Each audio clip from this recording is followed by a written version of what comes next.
Assalamualaikum warahmatullahi wabarakatuh. Bapak Ibu semuanya, selamat pagi. Selamat datang di Kabupaten Wonogiri, khususnya di objek wisata Waduk Gajah Mungkur. Perkenalkan, saya Suyanto, guide yang akan memandu Bapak Ibu sekalian ya untuk keliling-keliling di lokasi objek wisata Waduk Gajah Mungkur. Nah, Bapak Ibu semuanya, ini dari rombongan Semarang ya. Oke, terima kasih Bapak Ibu semuanya ya.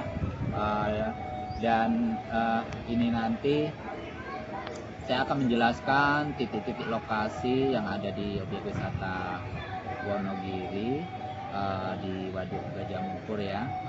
Dan nanti juga akan saya jelaskan beberapa asal-usul terjadinya Waduk Gajah Mungkur ya. Begitu Bapak Ibu semuanya. Bapak Ibu semuanya, saya sampaikan ya bahwa Kabupaten Wonogiri terletak di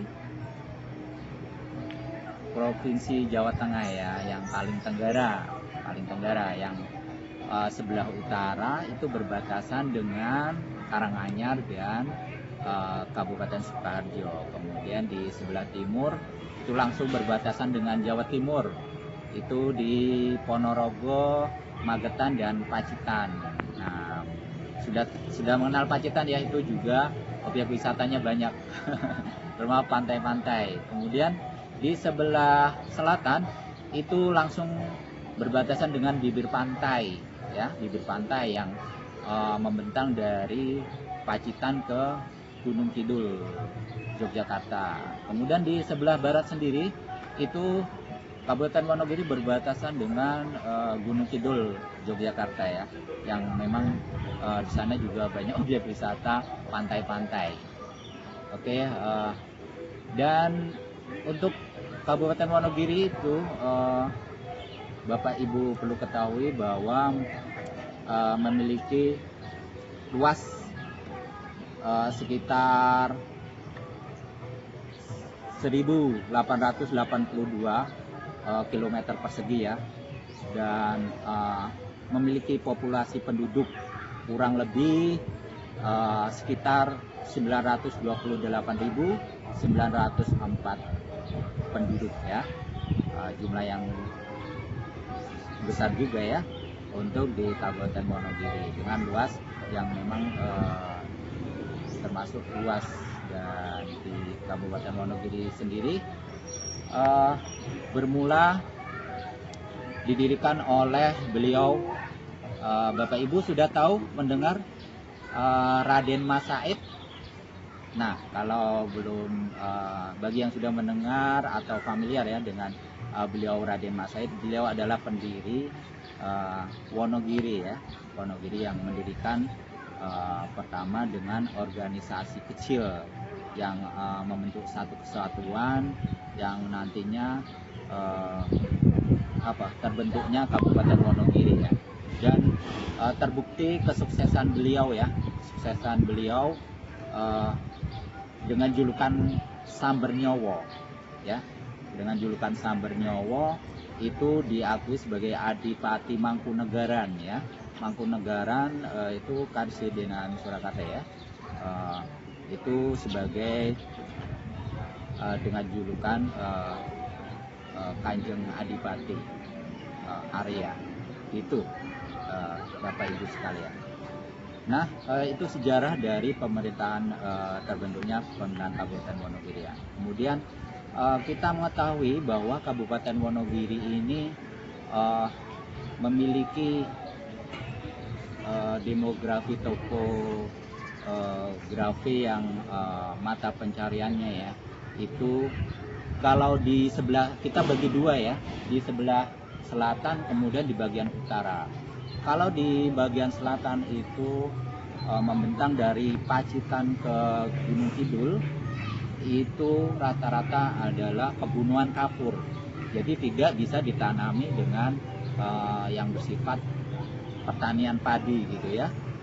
Kemudian kalau itu hanya bisa ditanami dengan Polowijo gitu ya, Polowijo. Kemudian di bagian yang kedua adalah bagian utara, itu adalah membentang dari Ponorogo ke Karanganyar. Itu adalah pertanian.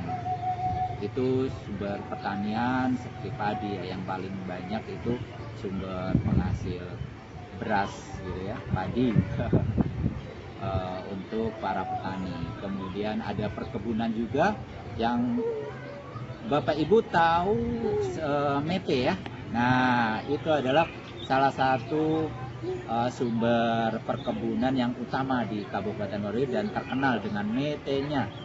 Bapak Ibu pasti sangat setuju dengan mete itu paling makanan camilan yang paling khas ya, spesial dan istimewa ya Bapak Ibu sekalian, dan dengan harga yang memang mahal gitu ya, tapi memang dengan membawa rasa yang memang sesuai dengan harganya gitu ya. Itu adalah mete, kemudian ada coklat, kemudian ada singkong. Nah, singkong ini juga menjadi salah satu hasil perkebunan di penduduk Kabupaten Wonogiri ya. Begitu. Yang biasa nanti para penduduknya akan membuat kalau dulu di zaman-zaman yang belum modern itu banyak membuat tiwul. Bapak Ibu tahu tiwul ya? Nah, tiwul itu adalah salah satu sumber dari bahan baku singkong, tepung singkong yang itu digaplek dulu, singkong dikeringkan, dikupas kulitnya, dikeringkan, kemudian dijadikan ditumbuk dengan ditumbuk sampai lembut, kemudian kemudian dimasak gitu ya, untuk menjadi seperti nasi pada umumnya itu, tapi berbahan singkong yang yaitu tiwul gitu. Bapak Ibu pasti sudah merasakan semuanya ya. Itu salah satu hasil sumber perkebunan di Kabupaten Wonogiri. Dan di Kabupaten Wonogiri itu pemerintahannya dipegang oleh seorang bupati ya, bupati. Jadi Kabupaten Wonogiri dipegang oleh seorang bupati. Bapak Bupati yang pertama itu adalah Warsa Adiningrat ya. Itu di tahun 1917. Jadi sebelum Indonesia merdeka ya. Itu sudah dipegang oleh beliau Bapak Warsa Adiningrat. Kemudian setelah Indonesia merdeka itu di tahun 1946. Nah, itu Bapak Bupatinya adalah Sutejo Harjo Wiraksono. Siapa Bapak Ibu? Sutejo Harjo Wiraksono. Itu di tahun 1946. Kemudian yang terakhir ini adalah Bapak Joko Sutopo yang selama 2 periode menjabat itu banyak melakukan perubahan di mana-mana, di bidang pertanian, di bidang kesehatan, di sarana prasarana fasilitas umum, itu jalan-jalan itu semuanya sudah bagus, banyak melakukan progres percepatan pembangunan ya selama 2 periode, dan nanti akan berakhir di pemilu 2024 itu Bapak Ibu sekalian. Oke, kita nanti akan lanjut di objek wisata, kita akan keliling Bapak Ibu, saya nanti akan ajak muter-muter terutama di titik-titik lokasi di objek wisata Waduk Gajah Mungkur. Oke Bapak Ibu sekalian, kita sudah sampai di titik ini ya, di bibirnya Waduk Gajah Mungkur ya, di perairannya ya. Ini ya, ini sedang mengalami renovasi ya di beberapa titik-titik. Ada pembangunan yang memang untuk meningkatkan kualitas pelayanan ya di objek wisata Waduk Gajah Mungkur. Nah, di sini adalah untuk perahu ya, naik perahu. Nah, ini objek wisata naik perahu. Nanti saya akan jelaskan lebih lanjut terkait lokasi-lokasi yang lain, tapi saya sampaikan bahwa asal mula dari Waduk Gajah Mungkur adalah uh, dinamakan Waduk Gajah Mungkur karena memang posisi dari lokasi Waduk Gajah Mungkur ini di sekitar pegunungan Gajah Mungkur yang letaknya di sebelah barat waduk ya. Pada saat kita masuk itu adalah area pegunungan Gajah Mungkur, jadi dinamakan Waduk Gajah Mungkur. Dan untuk luas dari Waduk Gajah Mungkur ini sendiri, objek wisata Waduk Gajah Mungkur adalah kurang lebih sekitar 8.800 hektar. Sangat luas ya Bapak Ibu sekalian. Kemudian untuk cakupan perairannya ini mencapai sekitar 1.350 km persegi. Nah, itu untuk cakupan air luasnya ya. Dan perlu diketahui Bapak Ibu sekalian, asal mula ini terbentuknya Waduk Gajah Mungkur itu adalah pembangunan yang dulu ini menenggelamkan sekitar 51 desa. Ini sekitar 51 desa terbagi dari 6 kecamatan ya, mencakup 6 kecamatan di Kabupaten Wonogiri. Kemudian ini harus merelokasi sejumlah 67.515 jiwa penduduk yang pada saat itu harus direlokasi ya, dengan program bedol desa. Jadi sudah tahu Bapak Ibu sekalian ya bedol desa itu apa ya.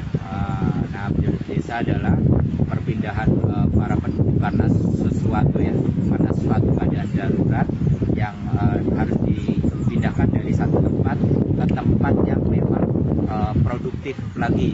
Misalnya ke Sumatera gitu ya, banyak lahan yang diberikan oleh pemerintah untuk diberikan oleh para penduduk yang mengalami relokasi di desa ini, yang difasilitasi tentunya ya untuk bercocok tanam, pertanian, perkebunan dan sebagainya gitu ya.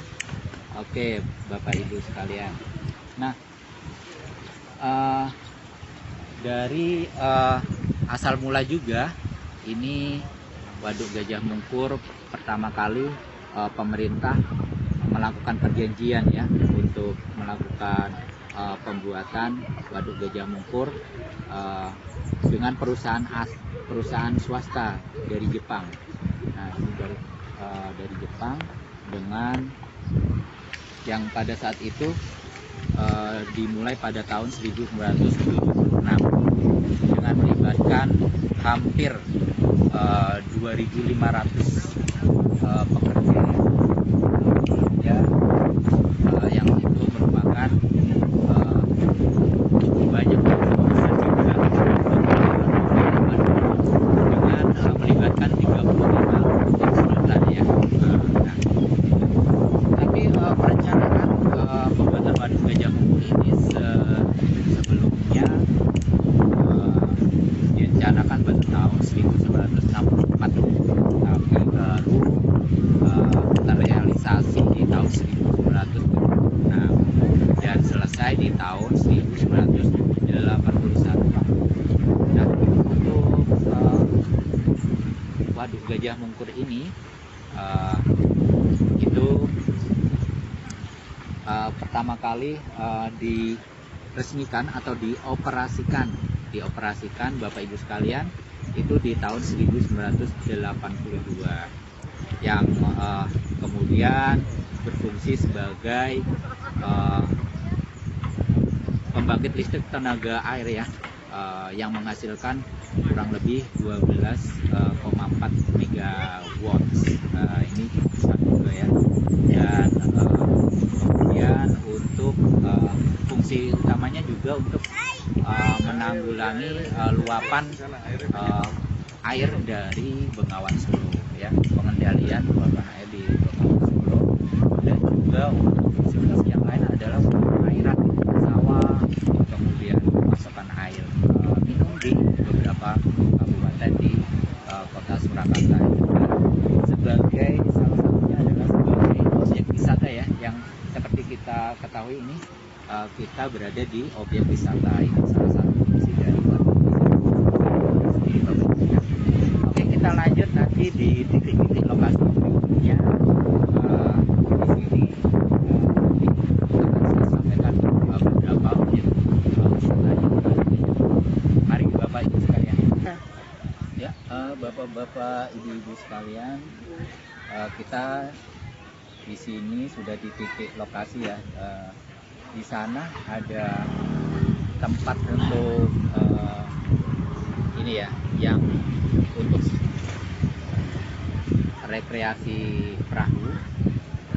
Di sana juga ada bisa Bapak Ibu lihat untuk tarif-tarifnya ya. Untuk di sana tarif untuk sataran satu rombongan sataran satu perahu itu sekitar 100 ya, kalau untuk ke Keramba pulang balik gitu ya. Kemudian untuk ke bendungannya itu pulang balik sekitar 150, tapi untuk sataran. Tapi untuk yang per individu atau per orang itu ditarik angka 10.000 ya, tapi harus mengantri karena kapalnya juga terbatas, harus menunggu pulang balik dulu gitu ya. Terus cukup 10.000 ya untuk satu orang gitu Bapak Ibu. Dan di spot di sini juga ada arena bermain anak-anak juga disediakan.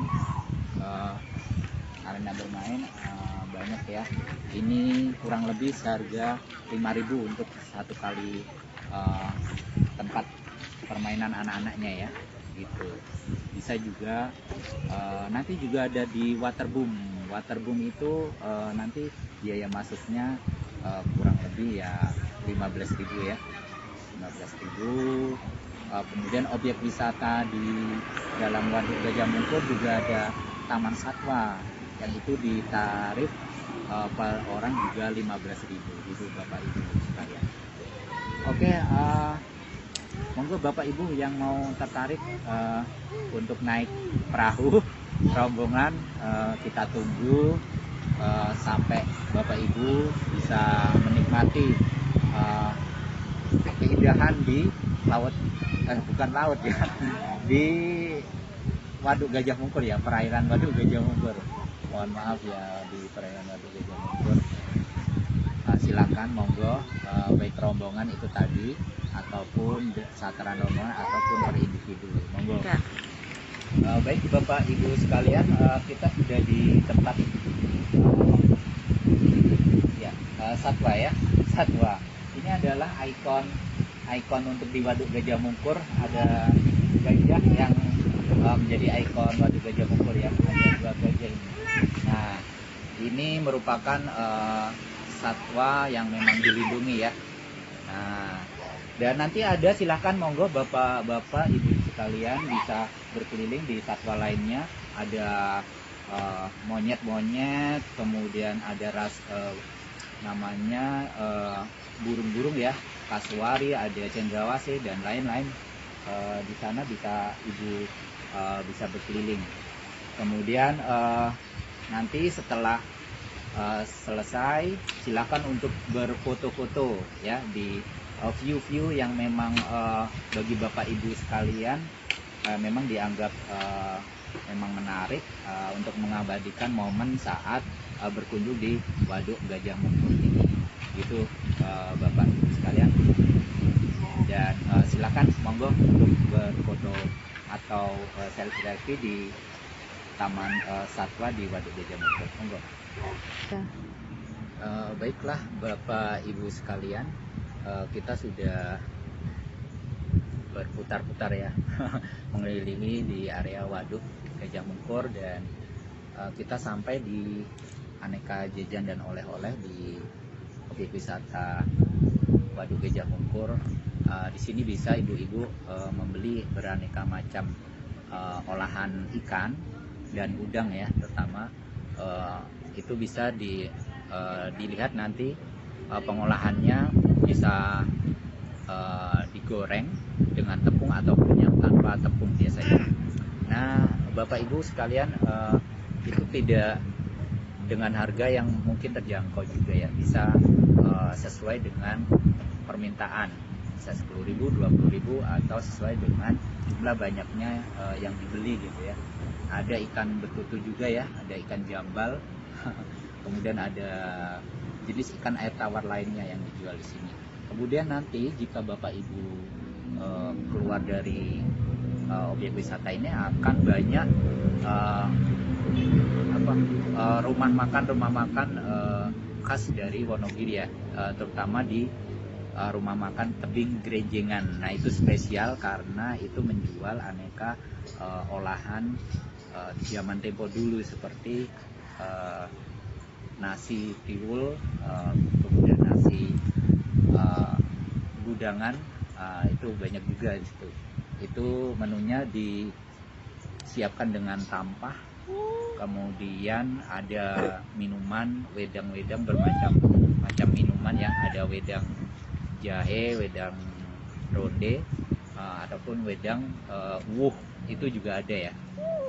Dan di situ sangat unik sekali karena ada lesehan juga di sana, dan silakan untuk berkunjung di restoran tersebut. Dan Bapak Ibu, sekali lagi terima kasih ya atas kunjungannya, dan Bapak Ibu bisa nanti kuliner di sepanjang pintu keluar dari Waduk Gajah Mungkur. Di situ banyak restoran-restoran, seafood, juga ada hotel. Kemudian jika ingin ke Pasar Wonogiri bisa mampir ke Pasar Wonogiri, banyak juga oleh-oleh yang akan dibawa Bapak Ibu sekalian ke daerah masing-masing gitu. Dan untuk jangkauan ke Solo, ke penerbangan pun cukup mudah karena ada penerbangan di Solo ya, di Surakarta gitu. Dan silakan untuk berkunjung kembali di sini di objek wisata Waduk Gajah Mungkur.